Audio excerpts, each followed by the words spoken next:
네, 여러분 반갑습니다. 이 귀중한 한국일보가 만든 엄청난 포럼의 자리에 초청을 해주시고 또 강연을 해주실 기회를 주셔서 너무 감사드리고요. 오늘 여러분 귀한 시간 내신 만큼 좋은 인사이트 드릴 수 있도록 최선을 다하도록 하겠습니다. 이 세션의 주제가 혁신과 가치 충돌인데요. 저는 이걸 문명의 변화 관점에서 봤습니다. 그래서 변화한 인류, 포노 사피엔스가 이 문명을 바꾸고 있다. 그리고 그것이 바로 4차 산업혁명의 본질이다. 이렇게 얘기를 했습니다. 4차 산업혁명하면 인공지능, 로봇, 사물인터넷 이런 디지털 기술들이 세상을 바꾼다고 하는데요. 4차 산업혁명이라고 한다면 1, 2, 3차가 그랬듯 그렇게 디지털 기술로만 바뀌는 게 아니라 우리 삶에 변화가 급격하게 왔을 것 같습니다. 오늘 제 이야기는 거기서 출발하겠습니다. 우리 삶에 이미 진입한 혁명. 여러분, 그 혁명의 첫 상징으로 방탄소년단 BTS를 가져왔습니다.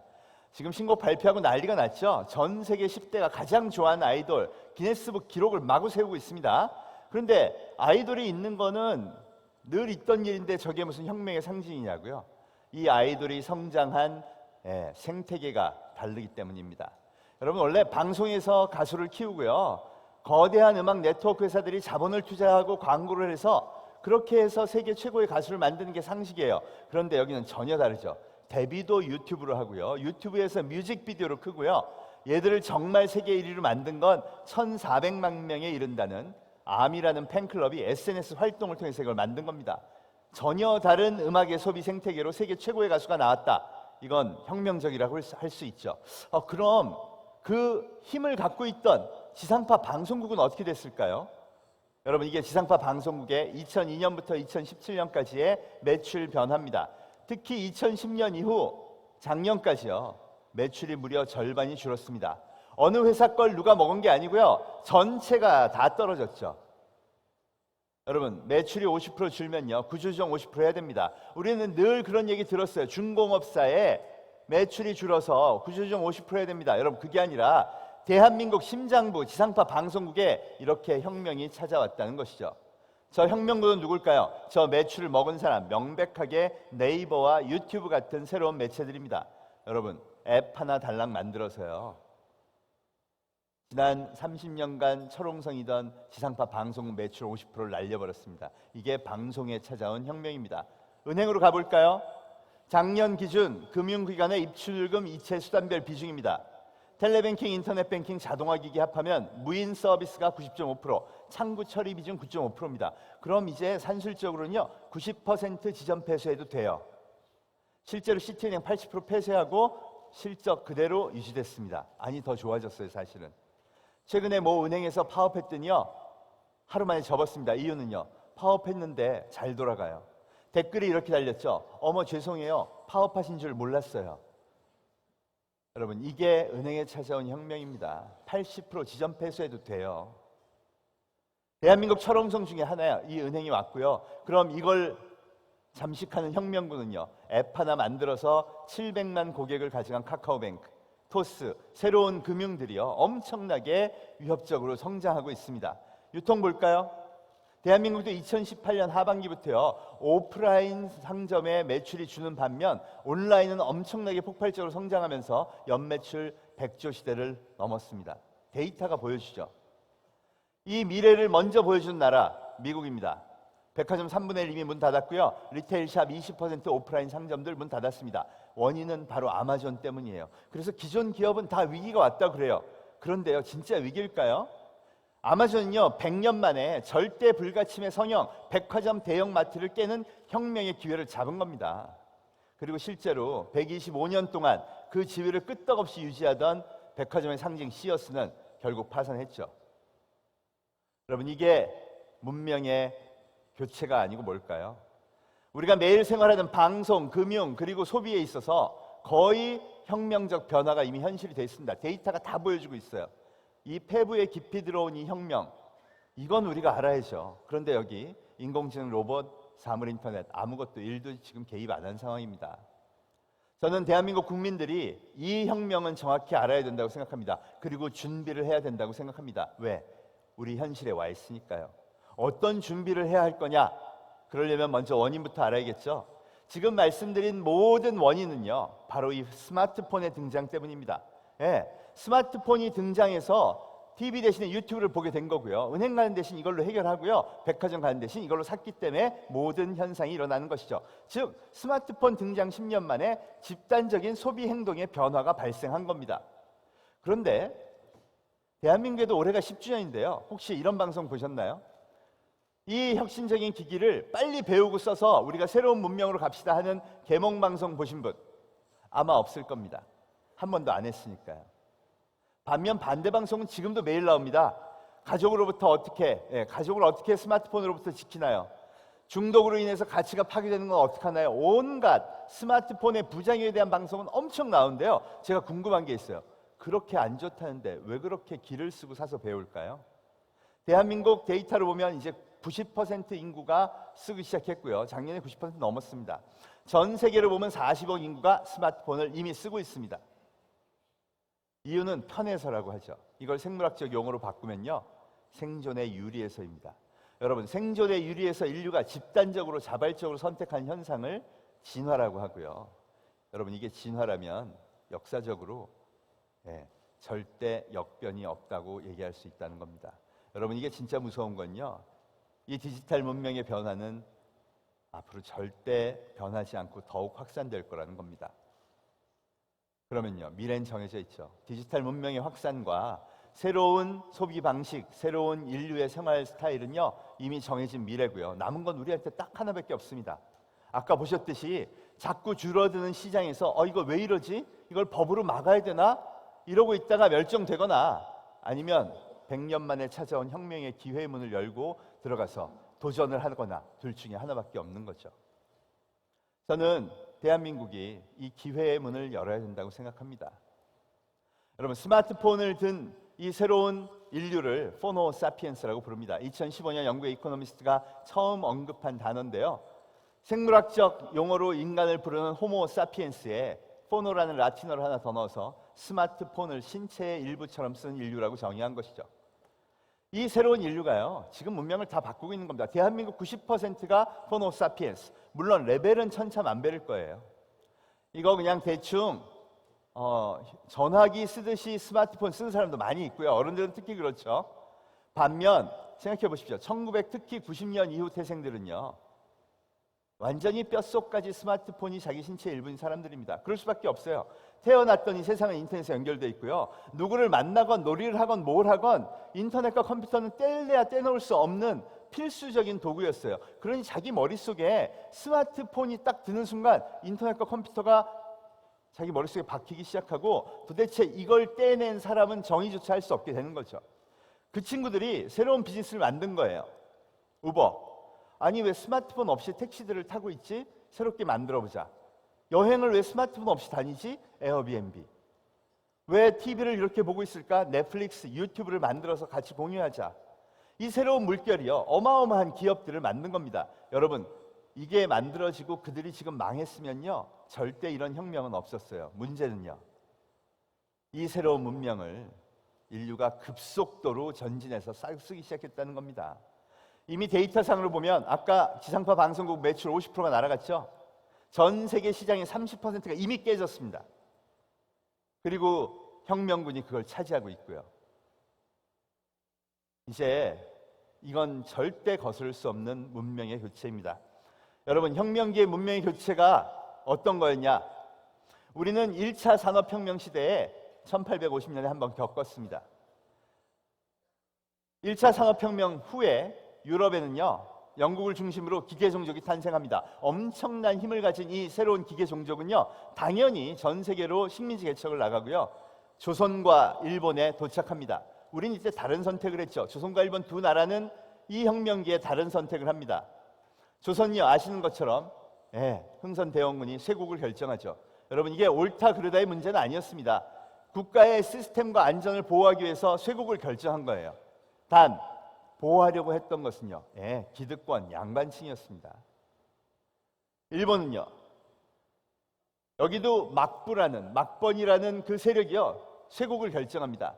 그런데 이 막번을 밀어내고 무조건 서구의 새로운 문명 체계를 받아들여야 한다라는 새로운 세력이 등장하죠. 그 중심 인물이 후쿠자와 유키치입니다. 여러분, 일본 최고액권 1만 원권에 새겨진 인물이에요. 일본이 이 사람을 얼마나 자랑스러워하는지를 단적으로 보여주는 겁니다.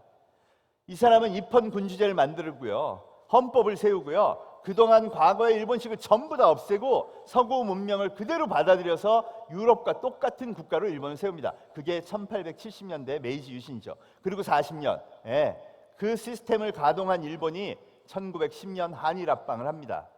여러분, 조선이 먹혔어요. 우리는 세계의 문물로부터 우리를 지켜낼 수 있을 거라고 믿었는데요, 택도 없는 일이죠. 사피엔스 역사에 그런 적은 없습니다. 강력한 힘을 가진 새로운 종족이 나타나면요, 그들과 힘을 맞춰서 우리가 힘을 기르거나 아니면 멸종당하거나 7만 년 사피엔스 역사에 오롯이 기록된 교훈입니다. 일본이 1850년 이전까지는요, 아시아에서 가장 이류 국가, 문명을 대륙에서 흡수해야 되는 국가로 정말 천대받고 멸시받던 나라였습니다. 그런데 딱 한 번의 기회로요, 혁명의 문을 열고 들어가서 그 이후 100년을 후손들에게 부강한 나라를 물려줬습니다. 우리는요, 여러분 아시는 것처럼 우리는 1850년의 쇄국의 결정 이후 100년간 후손들이 피로 갚았습니다. 여러분, 정말 문명의 교체가 왔을까요? 이제 전쟁터라는 시장을 한번 보십시오. 세계 10대 기업 중에 7개가 제가 말씀드린 포노족을 표준으로 하는 기업입니다.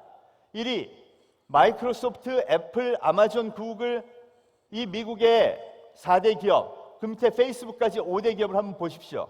애플, 스마트폰 창조기업, 이 문명을 만들었죠. 구글, 그 다음 페이스북은요, 매출이 86%, 97% 광고인 광고기업이에요.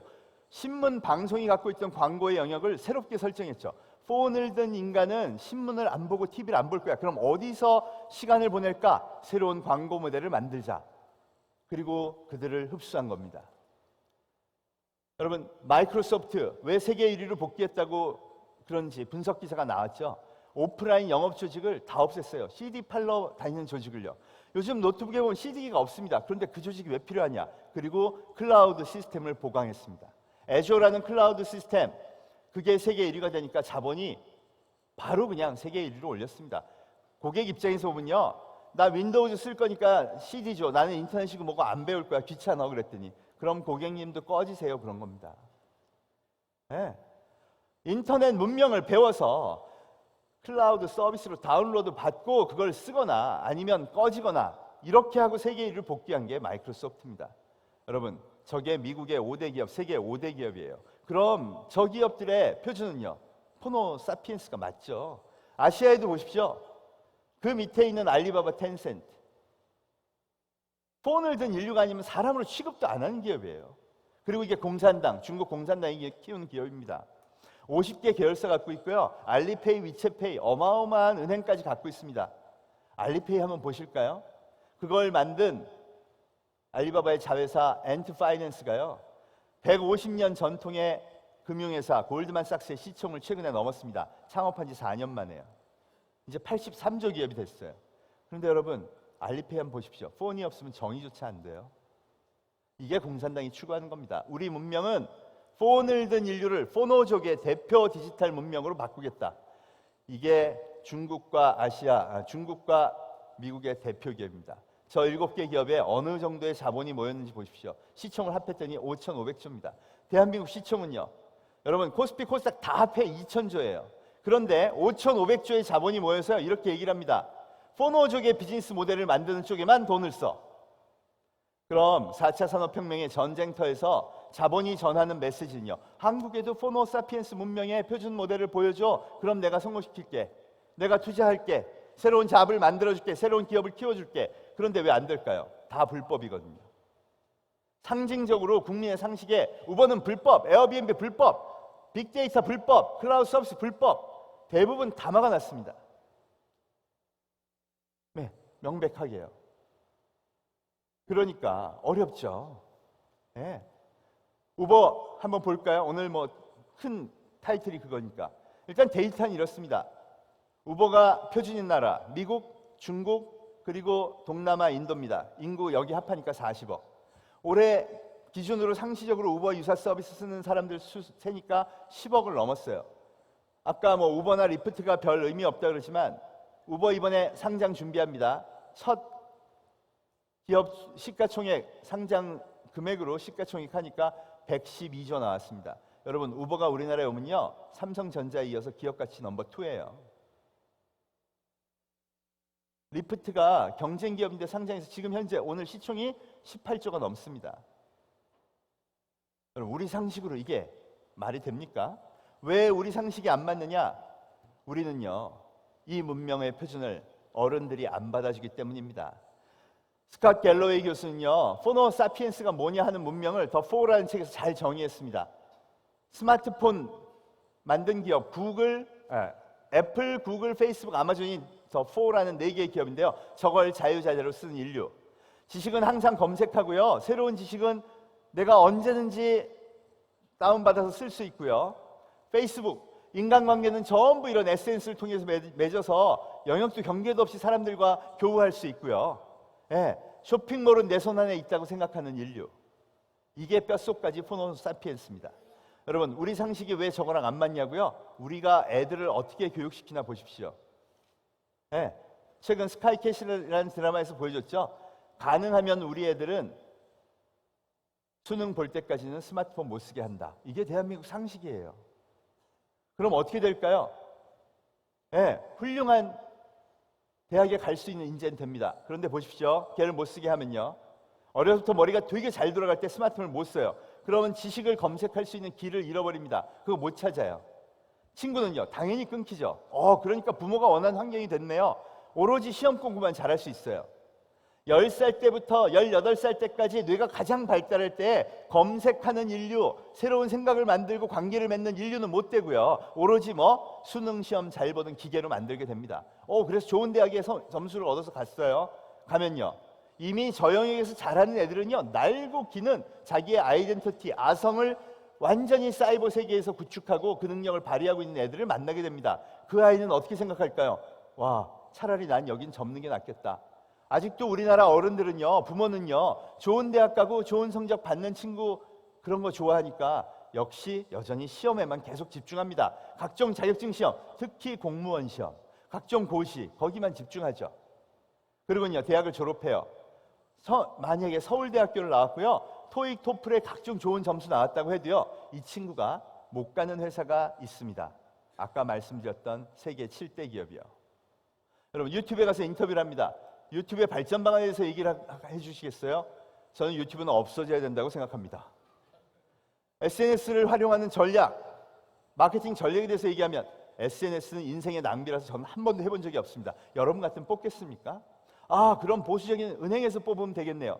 여러분, 디지털 뱅킹이 90%가 되는 이 사회에서 여러분 같으면 말 잘 듣고 시험 성적 좋은 텔러 뽑겠어요?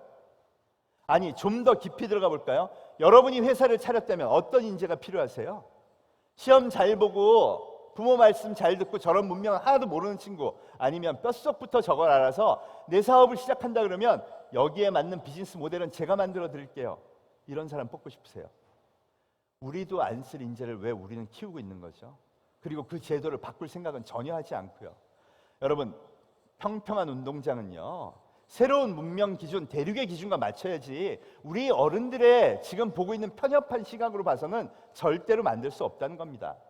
그렇게 만들면요, 대륙의 문명과 격차가 발생하면 우리는 멸망하기 쉽습니다. 1850년의 교훈을 한번 되살려야죠. 우리 기준으로 우리를 지키려고 하다가는요, 결국 우리는 또 다시 한번 우리 후손에게 피를 안겨줄 수밖에 없습니다. 여러분, 김태훈 군이라고요, 울산 과기대를 졸업한 친구가 이번에 미국 벤처에 갔습니다. 이 친구가 혁신의 문을 열고 어떻게 교육했나 보시겠어요? 대학에 들어갔는데 물리학과를 들어갔대요. 근데 저는 프로그램이 너무 좋았답니다. 그래서 혁신의 문을 열고 나가서요, 세계의 많은 사람들과 교우하면서 프로그램을 배우기 시작합니다. 여러분, 원래 소프트웨어 업계에서는요, 코딩 배우는 건 전부 그런 커뮤니티에서 배우는 게 이미 공식화돼 있어요. MIT 교수, 스탠포드 교수 뭐 하는 얘기들을 다 듣고요, 엄청난 소스 코드를 다 배웁니다. 그때 이벤트가 하나 터졌죠. 바로 알파고입니다. 우리가 충격에 빠졌던 그 사건. 알파고가 이세돌을 이겼을 때요, 그리고 나서 바로 구글이 이 알파고의 소스 코드 80%를 이 커뮤니티에 공개했습니다. 이 친구도 신났죠. 그 소스 코드 보면서 공부하면서요, 와 너무 재밌다 그러고 있는데 얄밉게요, 20%는 이건 공개 못하겠습니다, 돈이 많이 들어서, 이런 겁니다. 여러분, 그 커뮤니티에서 이거 풀기 경쟁이 벌어졌는데 김태훈 군이 그 중에 20개의 모듈을 풀어서 그 소스 코드를 커뮤니티에 오픈해 버렸어요. 여러분, 그걸 보고 감동을 한 사람이 누구냐? 바로 구글 브레인의 수장 제프 딘, 여러분 알파고를 만든 AI계의 신이라고 불리는 사람입니다. 그 사람이 직접 이 김태훈 군한테 메일을 했다고 합니다. 뭐라고 했냐? 나 너랑 같이 일하고 싶다. 여러분, 이게 김태훈 군 23살 때 일이에요. 19살 때 대학에 들어가서 혁신의 문을 열고요, 엄청난 새로운 혁신적인 방식으로 학습을 하고 나서 얻어낸 게 바로 이겁니다. 근데 못 갔어요, 군대 가느라고. 네. 괜찮습니다. 왜? 자기 실력은 이미 입증했잖아요. 자기 대문에 이렇게 걸었어요. 나는 제프 딘이 일하자고 한 사람. 올해 공익 마치고 갔습니다, 여러분. 앨런 머스크가 창립한 회사, 자기 거액 재산을 기부해서요, 이 회사만큼은 오로지 공익을 위해서 인공지능을 개발한다. 그게 오픈 AI입니다. 첫 연봉이요, 학부 졸업생인데 33만 불. 여러분, 3억 7천만 원이에요. 제가 말씀드리는 건 우리 어른들의 상식에 따라 저런 새로운 문명에 대한 부작용을 최소화시키자라고 키우면요, 우리 상식에 맞는 산업시대 인재, 국가박 인재, 연봉 3천짜리 끊임없이 찍어낼 뿐이고요, 혁신의 문을 열고 나가야 저런 새로운 인재를 만듭니다. 그런데 왜 김태훈 군은 하필은 미국으로 갔을까요? 우리가 안 해주니까요. 어른들이 지키려고 다 막고 있잖아요. 그런데 어떻게 그런 혁신적인 인재가 여기 있겠습니까? 여러분, 이게 우리가 가야 될 길입니다. 대한민국 공시적 40만 시대, 중국은요, 문명을 바꾸고 나니까 대학생 40%가 창업을 고려하고요, 작년에만 상하이 증시의 유니콘 1조 2천억 가치 이상의 벤처가 162개, 여러분 저기 300조예요. 40만이 중간천에서 벤처를 창업한 중국과 40만이 공시적으로 날을 세우고 있는 대한민국이 앞으로 20년 뒤에 어떻게 될까요? 데이터는 여러분 절대 거짓말하지 않습니다. 우리 아이들은요, 시험이 전 인생의 전부라고 교육을 받아서 저기 모여서 저러고 있는 겁니다. 이걸 바꿔야죠. 여러분, 이 모든 핵심은 권력의 이동입니다. 권력이 이동한 건데 왜 이걸 우리가 막아야 할까요? 아까 보셨죠? 지상파 방송국 50% 날라갔습니다, 매출. 그걸 누가 먹었죠? 명백히 유튜브가 먹었습니다. 그럼 유튜브 생태계는요? 유튜버들이 경쟁해서 최고의 유튜버는 고객의 선택에 의해서 성장하는 거예요. 그래서 제가 뭐라 그러냐? 지상파는 골리앗이고요, 유튜버는 다윗이라고 얘기합니다. 유튜버 한 명이 30억에서 50억을 이제 번다고 해요. 그러니 그걸 보고 뭐라 그러냐? 아니, 그거 바라보고 꿈꾸면서 월 10만 원 버는 친구들 그거 있는 거 너무 불쌍하다. 왜 불쌍합니까, 여러분? 그 친구들은요, 아예 지상파 방송에 들어가는 건 꿈도 못 꿔요. 거기 스펙 있어야 되고요, 백도 있어야 되고요, 부자여야 되고, 어릴 때부터 환경이 정해져야 돼요. 근데 이거는요, 그럴 필요 없어요. 스펙도 학력도 학벌도 다 필요 없고요, 오로지 정말 사람을 사로잡을 킬러 컨텐츠가 있느냐 없느냐의 싸움입니다. 그 생태계가 커지는 게 왜 나빠요? 여러분, 그게 이제는 어디로 번졌는지 아세요? 중국 보세요. 왕홍이라고 유통체계로까지 번졌습니다. 왕홍의 매출, 개인 방송에서 물건 파는 사람의 유통 매출이요, 2017년 15조 7천억. 저게 대한민국 이마트 전체 매출보다 큽니다, 여러분. 올해는요, 불과 2년 만에 지금 데이터상으로는 100조를 바라보고 있답니다. 그럼 도대체 대형 마트, 백화점이 자리 잡고 있는 걸 30%, 50% 뺏어서 저 개인들이 팔아내는 시스템으로 간다는 게 왜 나쁘다는 거죠? 절대 나쁘지 않아요. 어른들이 불편할 뿐이죠. 여러분, 저는 이미 생태계의 혁명은 시작됐다고 생각합니다. 룰만, 평평한 운동장을 만들어주면 돼요. 룰만. 고객이 왕인 시대에 그 룰에 맞는 평평한 걸 만들어주면 됩니다. 여러분, 중국이 왜 무서운지 아세요? 2012년 우버를 실시했습니다. 우리는 아직 논의 중이잖아요. 2012년 우버를 실시한 나라의 메시지는 뭔지 아세요? 중국 공산당이요, 당의 지령으로 2012년 이렇게 15억 중국 인민한테 명령을 한 겁니다. 오늘부터 택시는 폰으로 결제한다. 네, 그 이후 어떻게 됐나 보세요. 여러분, 엄청난 혁신이 일어났습니다. 매일 수천억 개의 데이터가 쏟아지고요. 그걸 이용해서 가공해서 새로운 혁신을 다 거듭해 시장에는 새로운 일자리가 폭발적으로 성장하고 그것과 관련된 엄청난 인력과 기업들이 만들어지죠. 그러니까 소비자가 완전히 무화폐 경제로 진입을 하고요. 그에 따라 알리바바, 텐센트가 동반 성장을 하게 된 겁니다. 이게 중국이 청년의 일자리를 만들어낸 과정들이에요. 데이터가 그걸 다 보여주잖아요. 그러니까 어떻게 돼요? 저 왼쪽 화면에 이게 나옵니다. 여러분, 늙은 중국 거지분이세요. 저분이요, 구걸통에 뭘 붙여놨나 보세요. QR 코드입니다. 중국이 진짜 바란 게 뭘까요? 무화폐 경제로 가려면, 디지털 경제로 가려면요, 글도 못 읽는 거지가 디지털 페이먼트로 생계를 하게 하자. 그리고 7년 만에 성공한 겁니다. 저 거지분은요, 돈 하나 구걸 못하고 QR코드로 찍어서 저한테 돈 주시면 돼요 해서 그걸로 돈 받아서 자기 생계를 합니다.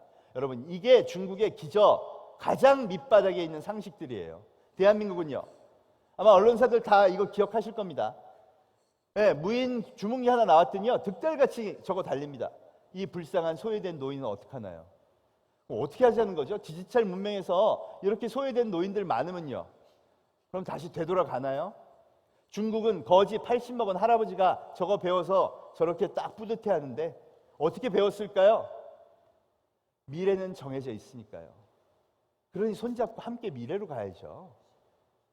여러분, 저는 진정한 포용은요, 정해진 미래를 향해 애들과 어른과 할아버지, 할머니가 다 손잡고 가는 거라고 생각합니다.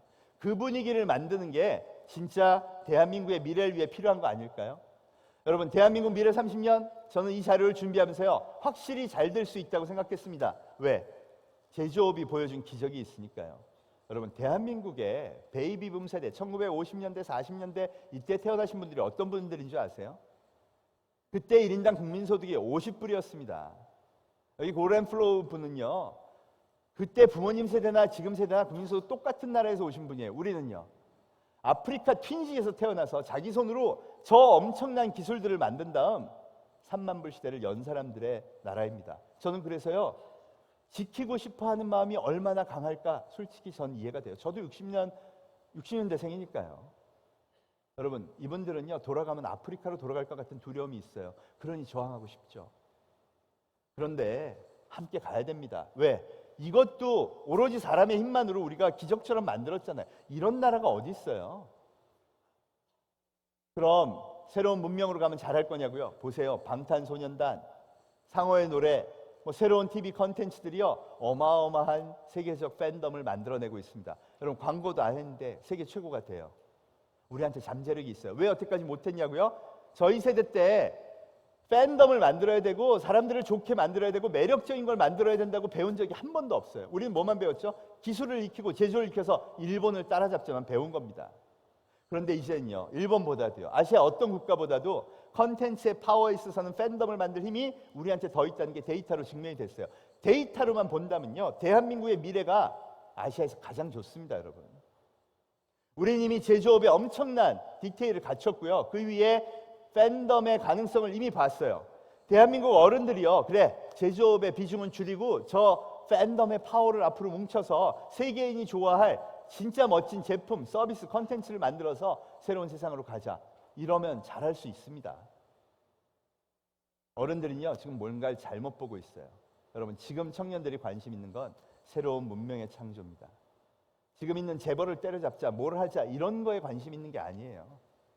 어른들끼리 나눴던 생각을 딱 접고 진짜 청년과 함께 시선을 맞추면요, 우리가 미래가 보일 거라고 생각합니다. 잊지 마시자고요. 1850년 우리가 했던 잘못을요, 이번에는 다시 하지 마시자고요. 어른들이 새로운 세계와 문명의 눈을 맞추고 애들과 함께 미래로 갔으면 정말 좋겠습니다. 감사합니다. 네, 최대분 교수님께서 혁신의 문을 열고 나가자는 이야기를 아주 명쾌하게 설명해 주셨습니다. 감사드립니다.